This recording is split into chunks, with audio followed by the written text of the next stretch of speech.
The people that could say, oh, LeBron's the GOAT. No. Previously on the greatest player to ever touch a basketball, Michael Jeffrey Jordan. No one can beat him. He was the greatest ever. Ever. It's not debatable. It's inevitable. Pistons were going to lose 4-0. Lakers were going to lose 4-1. It was inevitable because he was just that good. And Jordan optimized that ability, optimized that system to its fullest. He was human, but it was inhumanly possible to stop him. He never let you get to 6 games. That man you could not tame. 91 to 93, it was the same. 96 to 98, it was the same. They got comfortable. They thought it was sweet until it was time for the goat to eat. 91 was the start of pure domination, pure annihilation. Before 91, there was no anticipation, only premeditation, predation. The league was his prey. What's up, YouTube? It's Tyreek Knight, YouTube and Taz Life. I'm about to be reacting to 1993. Michael Jordan was at his most dangerous. Let's get into the video. Let's go. By 1993, Michael Jordan's eyes had changed. The joy that once danced in them during his early championships had hardened into something darker. He was still the hunter, but now he knew what it felt like to be hunted. Every night, every game, every moment. He was tired. Tired of the media, tired of the pressure, and tired of being everyone's target. But instead of breaking, he became something else entirely. Stronger, angrier, and more dangerous than the NBA had ever seen.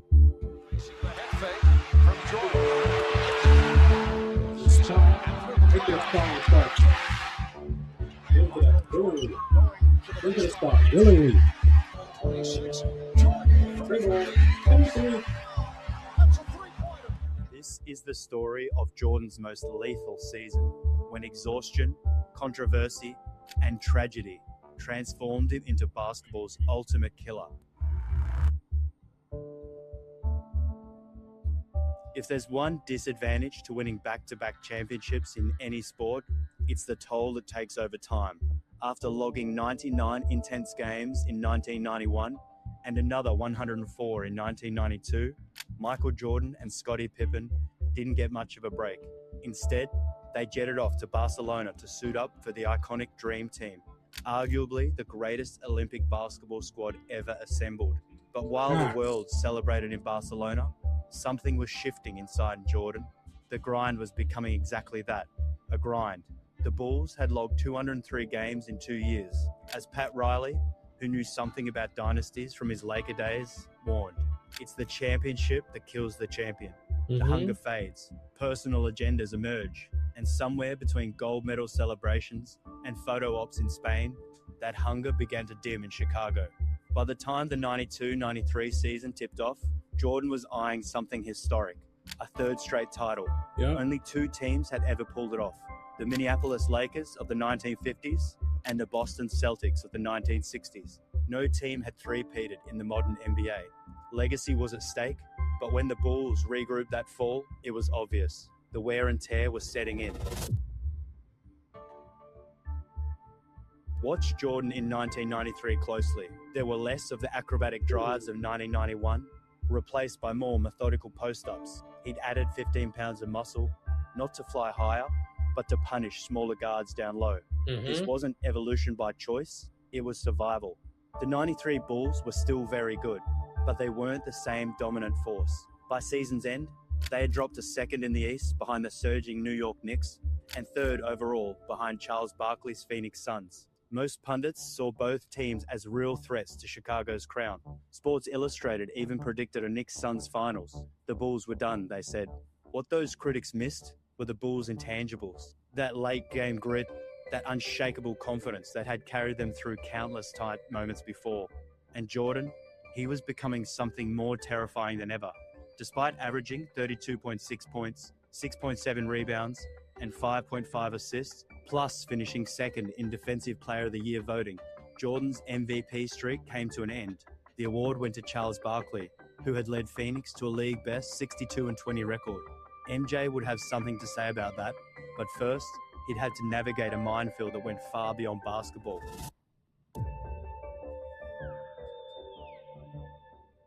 The whispers had been building all season. Stories of Jordan's late-night gambling sessions, six-figure golf bets, and connections to unsavory characters began surfacing in the media. It wasn't just casual betting anymore. Reports linked him to $1.25 million gambling debts. The Atlantic City trip before Game 2 against the Knicks became a media firestorm. Here was Jordan, supposedly preparing for the biggest game of the year, spotted at a casino until the early hours of the morning. Commissioner David Stern called him in for meetings. The media smelled blood.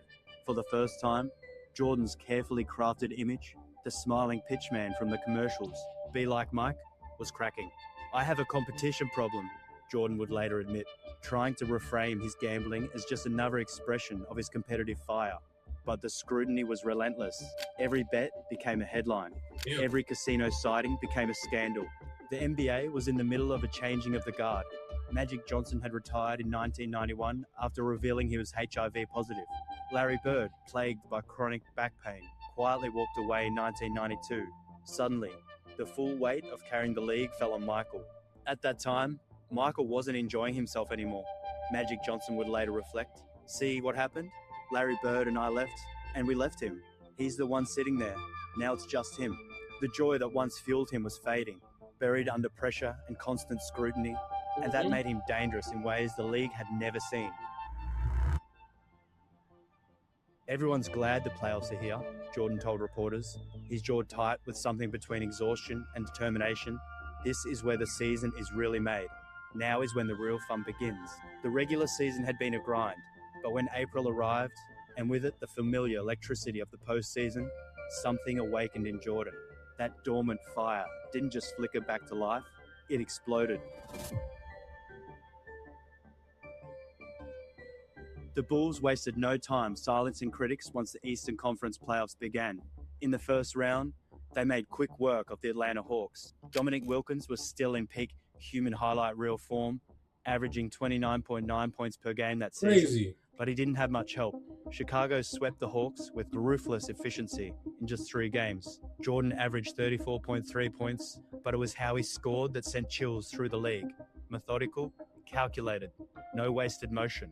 Next up, a familiar foe, the Cleveland Cavaliers. The Richfield Coliseum felt silent every time Jordan touched the ball.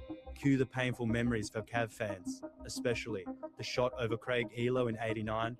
But Cleveland thought they had finally solved their Michael Jordan problem. They'd signed Gerald Wilkins, brought in for one specific reason, to prove his self-proclaimed Jordan stopper moniker was legit. And early on, it seemed to work. With Wilkins pestering MJ all over the floor, the Cavs had won 3 of 5 regular season matchups against Chicago, but Game 1 of their playoff series told a different story. Jordan dropped 43 points on 16 for 30 shooting, treating Wilkins like a traffic cone. The Jordan stopper had a tough time tonight, MJ said post-game, that dangerous smirk creeping across his face. He's going to be ready to come back the next game, but so am I. This was different. This was the Bulls locked in. This was Jordan at his most lethal. When Cleveland tried to avoid a sweep in Game 4, Jordan reached back into his bag of nightmares. With the game tied at 101, Jordan missed a mid-range jumper that could have sealed it. Craig Elo, yes, Craig Elo, missed on the other end, giving Chicago one more shot. 18.5 seconds left, ball in hand, full court to go. The Cavaliers knew what was coming. Everyone in the building knew. Jordan fought through Wilkins' desperate off-ball pressure, caught the ball with 10 seconds left, made his move to the right elbow, elevated over his supposed stopper and another Cavalier trying to double, and drilled the game winner to send Chicago to the Eastern Conference Finals. The shot, part 2, another dagger in Cleveland's heart. Wow. That's crazy. Next came the real test. The 92-93 New York Knicks were built to dethrone Jordan. One of only 2 60-win teams that year, they had the league's best defense, giving up just 95.4 points per game. Pat Riley had constructed a team of bruisers specifically designed to punish Jordan every time he touched the ball, a strategy borrowed from his rivals, the bad boy Pistons. Madison Square Garden was a madhouse for Game 1. The Knicks took it convincingly, with their suffocating defense holding Jordan to 10 of 27 shooting. Then came the Atlantic City incident. Hours before Game 2, Jordan was spotted at a casino, gambling into the early morning hours. The media went into overdrive. Here was proof, they said, that Jordan's gambling was out of control, that he wasn't taking the Knicks seriously. The controversy seemed to affect him. In Game 2, the Knicks won again, capped by John Stark's thunderous That dunk was over crazy. multiple Bulls defenders. A moment that had New York thinking this was finally their year. The Bulls were down 0-2, and Jordan looked vulnerable. Back in Chicago for Game 3, Jordan shot just 3 of 18. The headlines wrote themselves: the gambling, the losses, the poor shooting. But here's what made 1993 Jordan different and dangerous. The Bulls still crushed the Knicks, 103-88. When we went to Chicago for Game 3, Jordan shot 3 for 18, but we were ill-prepared to win that game. Former Knicks assistant Jeff Van Gundy would later admit, "They beat us by 20.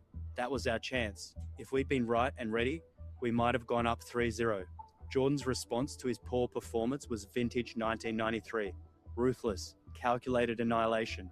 In Game 4, with his back against the wall and the media circling like vultures, he erupted for 54 points in a 105-95 win. He didn't just beat the Knicks, he demoralized them. We exhaled instead of keeping that laser focus we had in the first 2 games, Patrick Ewing reflected.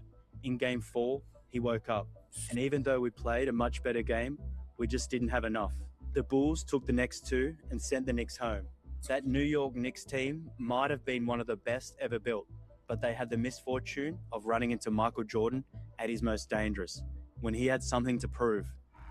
So, what do you guys think about this video so far? Controversy with him gambling. What were you guys thinking at that moment, if you guys were around that time? Jordan went 3 for 18 and still won by 20? That doesn't even sound right. But it even shows like his journey to the finals was much harder than a lot of people say in this generation. Because I posted clips on clips about how Michael Jordan is better than LeBron James. And people are saying, oh, he's playing against plumbers, oh, this and that. No, he has to play against Starks, that's 6'1", dunking on 7-footers. He has to play against Patrick Ewing, that's a bucket. He had to go against challenging players, and he had a good team. He woke up in the 4th game, 45 points. That's how you bounce back. I really feel like his journey is hard as anybody else, as any other Hall of Famer, anybody in the Mount Rushmore. His journey was as hard or even harder. Post up, spin around jumper, that was Jordan's go-to that allowed him to stretch out his career to get 6 championships. If he didn't do that, we don't even know if he'd have 6 championships right now. I think that adjustment was smart, it was tactical, and it shows why he's the GOAT, I believe. I really feel like he's the GOAT. He adjusted. And I feel like great players adjust. Great players adjust. In 93, was that his toughest road to the finals? Let me know in the comments. The biggest threat wasn't in the East. It was waiting in June. An MVP, a 62-win juggernaut, a city starving for a title. The Phoenix Suns believed this was their year. Charles Barkley had waited 7 years for this moment. 7 years of watching Jordan collect rings. Now, with home court advantage and an MVP trophy, Chuck thought the basketball gods had finally tilted the scales. When I got to Phoenix, I told those guys the first day, I said, guys, we're going to be in the finals. We're going to play that motherfucker in Chicago, Barkley recalled. I said, I'm sick of people telling me that he's better than me. I just didn't have no help in Philly. For the first time in 3 years, Jordan's Bulls didn't have home court advantage in the finals. Games 1 and 2 would be in the desert heat of Phoenix. Phil Jackson hoped Chicago would steal one on the road. Jordan wanted both. Phoenix's America West Arena was deafening for Game 1. Over 19,000 fans, sensing destiny, created a wall of sound that made Bulls players' ears ring during timeouts. But Jordan had entered the dangerous zone where noise became fuel. In Game 1, the Bulls' strategy was surgical. Don't double Barkley unless he was in the paint. Let him work for everything. The gamble worked. Sir Charles struggled mightily, going just 9 for 25. Ooh. Jordan had only 17 points through 3 quarters when the Suns launched a late comeback, trimming the lead to 88-85. But in the final 4.5 minutes, the most dangerous version of Jordan emerged. He scored 14 points down the stretch, each basket more cold-blooded than the last. Final line, 31 points, 7 rebounds, 5 assists, 5 steals, and forced 5 turnovers. Bulls win 100-92. Game 2 was the Jordan-Barkley duel everyone wanted. Both stars dropped 42 points, but Jordan added 12 rebounds and 9 assists. Damn. More importantly, he made Barkley work for every point, using his added bulk to battle in the post. Bulls win again, 111-108. It looked like Chicago might cruise to a third straight title. Then came Game 3, one of the greatest overtime battles in finals history. Okay, hold on. I just want to make sure I understand this. You go to the website, and then you're entered to win one of these 3 cars for free. Correct.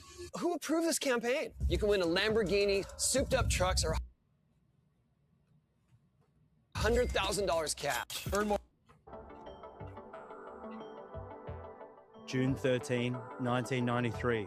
The United Center was electric, expecting a coronation. Instead, they got a wall. The Suns led 99-88. With 7 minutes 30 left in regulation, the Bulls looked exhausted, particularly Jordan, who had played virtually every minute. But this was 1993 Jordan, dangerous precisely because he had learned to weaponize his exhaustion. Chicago stormed back with a 15-4 run to force overtime. Then another. In triple overtime, bodies were scattered across the court like a battlefield. Players cramped, coaches ran out of timeouts. Jordan had taken 43 shots. Kevin Johnson, all 6'1" of him, had played 62 minutes, using his speed to harass Jordan while dropping 25 points. Suns coach Paul Westphal fought off flashbacks. He was on the floor as a player during the previous triple overtime finals game in 1976, when Boston beat Phoenix 128-126. This time, Barkley made sure history didn't repeat. He and Dan Marley buried back-to-back threes as the Suns survived, 129-121. Jordan finished with 44 points in 55 minutes, but for once, even his dangerous late-game execution wasn't enough.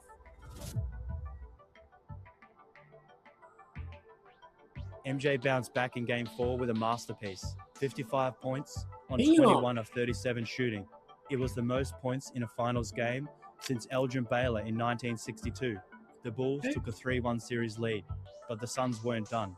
In Game 5, despite Jordan's 41 points, Chicago fell 108-98, sending the series back to Phoenix. "I believe it's our destiny to win a world championship," Barkley said after that game.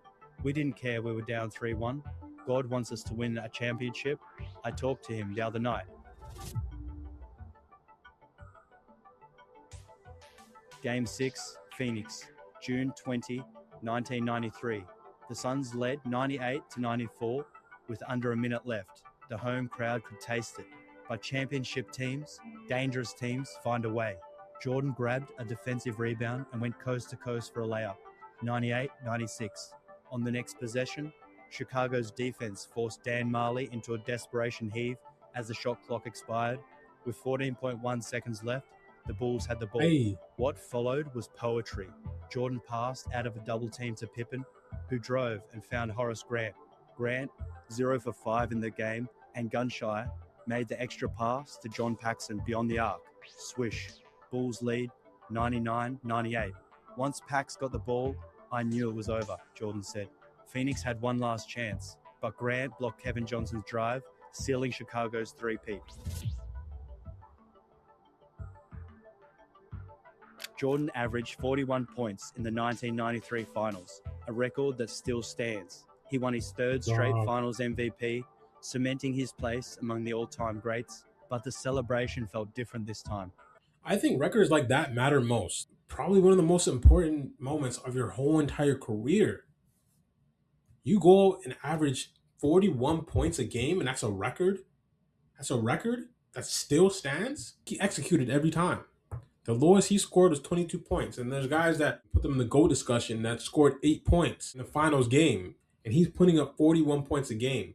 The lowest he's ever scored in a playoff in a final series is 22 points. When we talked about the GOAT discussion, we got to bring up moments like this. 41 points in a series. Like, you're averaging that in a series against the Phoenix Suns, and the Phoenix Suns had a very good team. Kevin Johnson was a very good opponent. He could really play defense. That's not an easy 41 a game. That's a motivated 41 a game. Oh, you can play defense. Let me go at you every single time. It wasn't easy. I could tell you it was not easy. It was not easy. Jordan willed himself into that. Like, he had to compete. He had to put up rebounds. He had to put up extra assists because he knew who he was going against.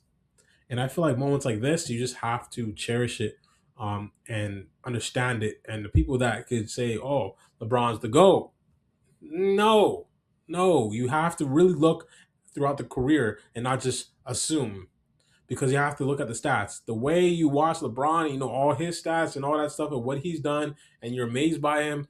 You have to go back and do your research for Michael Jordan and what he's done in his career and what LeBron did and what Michael Jordan would not do and didn't do. You could not catch Michael Jordan putting up 8 points in the finals. You can't catch Michael Jordan losing to the Mavs in the finals with a D Wade beside him, the Bosh beside him. There's too many factors to help you to win a championship. Even Barkley was in awe. I thought God wanted me to win the finals, but I didn't realize God was wearing number 23 for the Bulls. After clinching his third title, Jordan's exhaustion was visible. Winning this championship is harder than anything I've done before in basketball. With all the ups and downs that I've gone through this season and the mental approach that I've had to take into each game, he told reporters there were no thoughts of walking away. My love for basketball is still very strong. That was June 20, 1993. On July 23, Jordan's world shattered. His father, James Jordan, who Michael called his best friend, was murdered at a roadside rest stop in North Carolina. James had been more than Michael's father. He was his anchor, the man who taught him to stick out his tongue while concentrating, who stayed up late talking baseball and life after games. When police found his body, they found Michael's 1993 All-Star ring on his finger. The grief was suffocating. Jordan wouldn't speak publicly for weeks, and when he finally did, his voice cracked. He saw my last championship. I'm grateful for that. On October 6, 1993, Michael Jordan shocked the world by retiring from basketball. The gambling controversies, the exhaustion, the loss of his father. It was all too much. I have reached the pinnacle of my career, he said. I just feel I don't have anything else to prove. 1993 wasn't Jordan at his most athletic or even his happiest. It was Jordan at his most dangerous. A player who had learned that greatness isn't about feeling great, it's about delivering when you feel nothing at all. He scored 41 points per game in the finals while battling tendonitis in both knees, his ankles and his wrist. He carried the weight of an entire league on his shoulders after Magic and Bird left. He fought through gambling scandals that threatened to destroy his legacy, and after his father's death, he battled through grief that would have broken most people.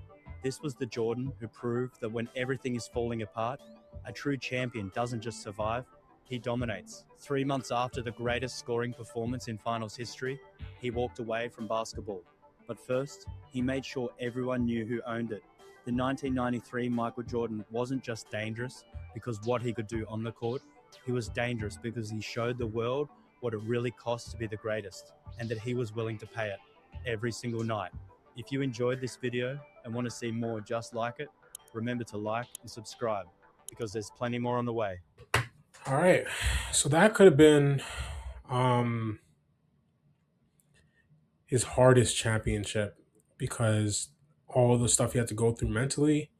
I mean, once the job was done, his dad ended up dying, but going through all of that and then also going through his injuries, I don't know if he had any other injuries in his other championships, but this is the first I've heard where both his wrists were like injured and his ankles were injured too. I didn't know he was going through that, and he was able to put up 41 points and then go through a Kevin Johnson and have to give him buckets all series, even though he's a great defender. To go through that matchup and then also worry about Charles Barkley. He's not able to guard him, but it's like Charles Barkley's going to have his 40 points and Michael Jordan just has to do what he has to do. He has to match that every game. That's why he had to put up 41 points, right? So I feel like, yeah, that was a tough one. That was definitely a tough championship. He was number 3 in the league, number 2 in the East. So they weren't at the top of the league or the top of the East. They didn't really have to be to win a championship, to be honest. If we're gonna really be honest, you could be in the top 4 and win a championship. You could be in the top 5. You could be 8th place and still win the championship. If your team's good enough, they're good enough. And yeah, honestly, I feel like learning about that, because there's a lot of things I saw and heard in this video that I didn't even know. I didn't even know Michael Jordan had to go through that.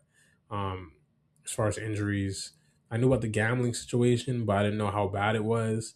Um, I didn't know that. Um, what was the thing they had to go through? Oh, I didn't know they were down by 2. I think I might have heard it before, but maybe I forgot. I didn't know he had to go through that with the Knicks. I didn't know he went 3 for 18 and still won those games. They still won that game and then came back and had a 54-point game. I didn't know he did that. There's a lot that I learned in this video, and that was a good video. Any video that's informative like that, has like a documentary style type of video, I enjoy. So recommend any videos like this, or recommend any videos from this guy. What's his name again? What's his channel?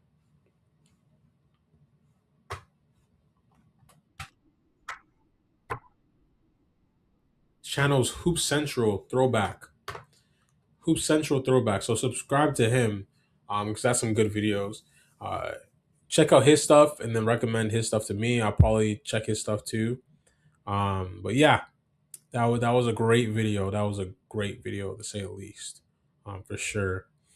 And yeah, share any of my videos. Share this video to anybody that you know. Follow me on Twitch, Thai Night M, because I'm gonna do live streams there at 5 p.m. every Friday. And subscribe here. And yeah, I'm trying to grow with you guys. I'm trying to make this a full-time thing, and build on this and make documentaries myself for Larry Bird, Magic Johnson, Michael Jordan, just NBA legends in general.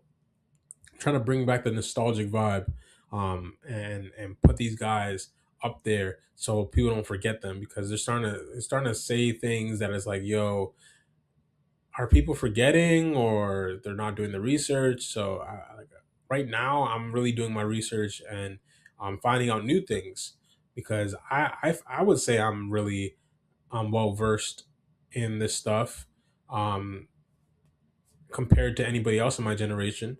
Um, but I can see that, like, the stats, the moments are just fading and fading and fading because people are not doing the research, and they're just giving people the crown of the GOAT, without actually looking into Michael Jordan like they would know how LeBron will operate in a finals or in his career. So yeah, I've noticed that. So I'm really trying to push this narrative that these guys are that. You know what I'm saying?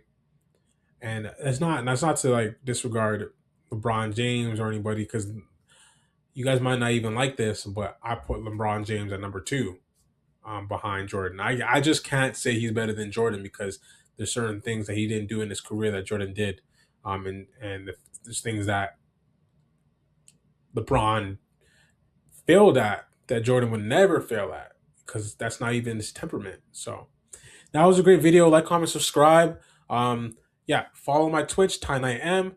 Follow me on Instagram, night_Tai Tai. What else?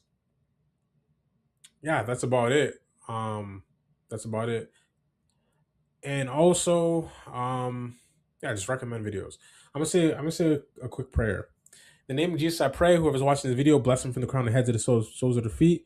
Whatever they go through in their life, allow them to put God first, and also to understand that whatever they're going through in their life, everything's a process. God is putting you through these things so you can handle your blessings later on. If you're not ready for your blessings, if you're gonna let your blessings slip, if you're gonna give into your old ways, um, then it's just not gonna work out right now. So the blessing that you need right there now at this moment, God is preparing you for it. God is molding you for it. And He's preparing you to be a better person, and not just to bless yourself, but to bless your family and to bless the people um, around you, and just anybody, just blessing others, just loving others, people that you might not even know, but people that are less fortunate. He's putting you in that mindset to not be selfish, but to be selfless. So if things are not working out for you right now at this moment, and you have goals that you haven't got to yet, really evaluate yourself and evaluate your priorities and ask yourself if you're putting God first, if you've forgiven people, if you have a heart to give back to people once you get the success and the money you want. Are you going to be humble and give gratitude to God and understand where it comes from? Or are you going to be cocky? Are you going to be more into yourself and be selfish? Just you have to reevaluate yourself. Do you manage your assets the way you're supposed to? Um, do you practice financial literacy? Because God is not going to give you money if you can't handle it. If you're going to get money and just going to throw it away, God is not going to give you that blessing because you're just going to waste it. So I pray that everybody will lock in and get their priorities in check and make sure all the boxes are checked when it comes to handling your blessing, and really evaluate yourself and ask yourself, are you ready for that blessing? So in Jesus' name I pray, allow everybody to get ready for that blessing if they're not yet.